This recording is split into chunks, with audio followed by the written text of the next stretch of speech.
बिस्मिल्लाहिर्रहमानिर्रहीम। अस्सलामु अलैकुम वरहमतुल्लाहि वबरकातुहू।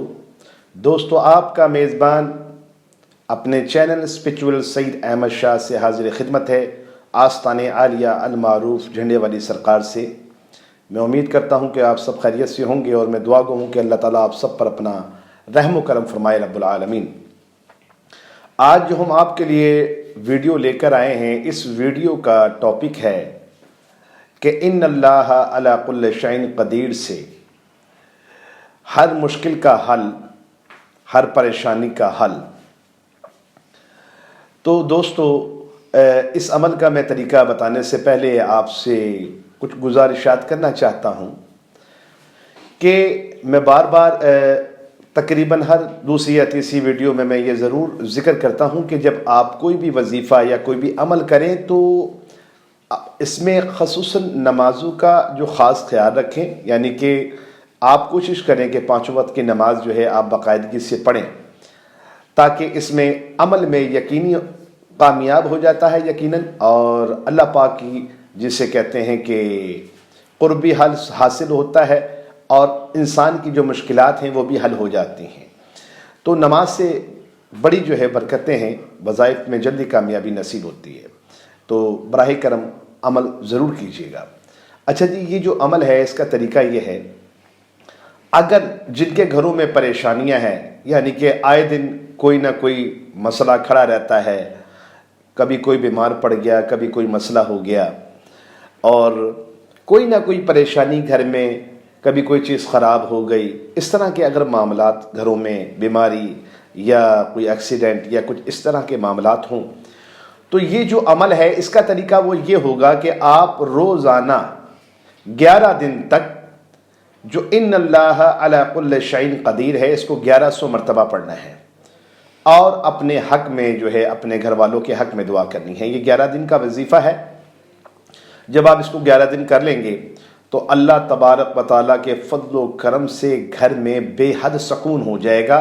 जो मामलात यानी कि जो चल रहे थे ना घर के अंदर परेशानी के आपके, वो एकदम अल्लाह पाक के फضل व करम से और इस कलाम की बरकत से जो है वो आप देखेंगे कि एकदम घर में सुकून हो गया। घर के अंदर जो मामलात पेचीदगी से आ रहे थे बार बार परेशानी की सूरत में, वो ख़त्म हो गए। अच्छा, एक तो अमल का तरीका ये है। दूसरी बात यह है कि अगर किसी के घर के अंदर जिन्नाती मामला है या कोई जादू का मामला है, तो उस सूरत में इस अमल को आपने 11 दिन तक पढ़ना है, लेकिन 1100 मरतबा नहीं, फिर 1500 मरतबा पढ़ना है। ठीक है, एक फ़र्द भी पढ़ सकता है, 2-4 फ़र्द मिलकर भी इसको बैठकर इकट्ठे पढ़ सकते हैं। ठीक है, तो अगर इस शहर जन्नात या घर के अंदर जो असरात वगैरह है उसके लिए अगर पढ़ना है 11 दिन वजीफ़ा, तो वो फिर 1500 मरतबा आपने इन्नल्लाह अला कुल्लि शैइन कदीर पढ़ना है, और 11 मरतबा दरूद शरीफ पहले और 11 मरतबा दरूद शरीफ बाद में।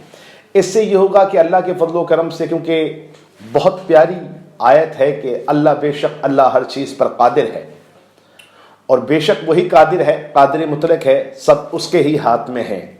तो जब आप इसको 1500 मरतबा 11 दिन तक पढ़ लेंगे और अपने लिए दुआ मांगेंगे कि अल्लाह ताला हमें ये जो असरात हैं या जादू वगैरह है इससे हमें निजात दे, अल्लाह ताला इस कलाम के बरकत से आपको शफ़ाए कुल्ली अता फरमाएगा। ये मैंने अमल के आपको 2 तरीके बता दिए हैं। पहला जो है घर की परेशानी के लिए बताया है, दूसरा जो है जिन्नात के लिए और जादू के लिए, असरात के लिए बताया है। तो जो पहला तरीका मैंने बताया था वो घर की परेशानी में, उसमें 1100 मरतबा आपने 11 दिन तक इन्नल्लाह अला कुल्लि शैइन कदीर पढ़ना था, और जो आपको जादू जिन्नात या घर में असरात के लिए जो वजीफ़ा 11 दिन का मैंने बताया है वो इन्नल्लाह अला कुल्लि शैइन कदीर को 1500 मरतबा पढ़ना है। मैंने रिपीट इसलिए किया है ताकि आप मुझसे कमेंट के अंदर बार बार ये ना पूछें कि आपने पूरे तरीके से बताया। अच्छा, जब ये आप अमल पूरा कर लें तो आप फिर खुद महसूस करेंगे कि हाँ जी, अल्लाह ताला ने बड़ा करम कर दिया है। आपको बहुत ज़्यादा बेहतरी महसूस होगी, उसके अंदर बहुत अल्लाह की करम नवाजी महसूस होगी। अगर आप देखें कि नहीं थोड़ी बहुत ही कमी पेशी रह गई है, तो एक मरतबा आप इस वजीफ़े को दोहरा दें, इससे अल्लाह ताला अपने हबीब के सदक़े में आपकी मुश्किल आसान फरमाएगा। दूसरी बात यह है کہ جتنے بھی صاحبان یا جتنے بھی لوگ جب کمٹ کرتے ہیں تو بعض لوگ تو خیر ماشاءاللہ ٹھیک ہے صحیح کمٹ کرتے ہیں، لیکن کچھ لوگ جب کمٹ کرتے ہیں تو سمجھنے جس طرح بولنے والے کی زبان اس کے خاندان کا پتہ دیتی ہے، اسی طریقے سے بعد جو بیڈ کمٹس ہوتے ہیں، ٹھیک ہے نا، تو ان کی بھی وہ جو الفاظ ہوتے ہیں تو وہ ان کی تربیت کا پتہ دے رہے ہوتے ہیں۔ اب یہ ضروری نہیں ہے، وہ کہتے ہیں نا کہ ہر شخص جو ہے ہر کسی کو ہی پسند ہو، اس کے چاہنے والے بھی ہوتے ہیں تو اس کے مخالف بھی ہوتے ہیں، تو یہ ضروری نہیں ہوتا۔ لیکن بہرحال مجھے اس سے کوئی مسئلہ نہیں کہ جو اس طرح سے کمٹ کرتے ہیں، ٹھیک ہے، اللہ تعالیٰ ان کو ہدایت عطا فرمائے، لیکن بولنے سے پہلے اپنے لفظوں کا یا لکھنے سے پہلے کمنٹ میں لفظوں کا چناؤ ذرا اچھا کیا کریں تاکہ اس سے کسی کی دل آزاری نہ ہو۔ اچھا، میں امید کرتا ہوں آپ کو میری یہ ویڈیو پسند آئی ہوگی۔ آپ سے گزارش ہے کہ نیکی کے کام کو زیادہ سے زیادہ شیئر کریں، اور میں آپ تمام کے لیے دعا گو ہوں کہ اللہ تعالی ہم سب سے راضی ہو جائے، آمین۔ السلام علیکم ورحمۃ اللہ وبرکاتہ۔